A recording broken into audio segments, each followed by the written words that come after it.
Revelation 1481. From the 19th of June 1940. Physical pleasures. Afflictions of old age. It is glaring carelessness to look at life on earth only from the viewpoint of what is beneficial for the body.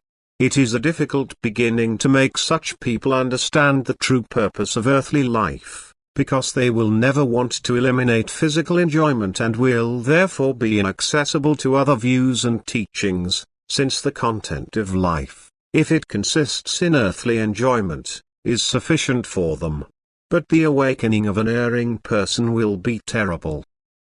For the body will soon no longer be able to cope with the demands of earthly life. With increasing age, it will recognize its weaknesses and infirmities, and nothing will remain of the earthly life that has been taken so seriously. When its outer form, the physical shell, begins to become frail. He must now realize that even the most beautiful earthly pleasures lose their appeal when the body no longer possesses its youthful strength. So now life must also seem barren and empty and useless to him, for as long as he is only concerned about the body. And again, it is a gift of grace, so the body of man goes faster and faster towards decay, because only now there is hope that man may get in touch with his spirit and make contact with the forces which lovingly take care of the now thoughtful man, present him the uselessness of the previous way of life and try to move him to seriously deal with the spiritual, with the higher development of the soul.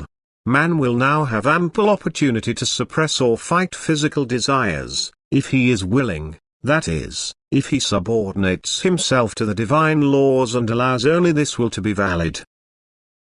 But it is far more meritorious if man fights earthly pleasures already while he is young and full of life, for the sooner he reaches knowledge and cognition, for then his striving has become active in fullest freedom of will. He has not been forced to renounce by physical hardship, but renounces these pleasures of his own accord, and both his spirit, which can now unite with his equals, as well as his soul, which is destined to think and want differently, will thank him with all sincerity, for only they know about the true purpose of earthly life. They also recognize the dreadful plight of the imperfect spiritual beings snatched from this life, which, however, must first be brought before the human being's eyes if he is to be able to free himself from the power which hinders him on the way up.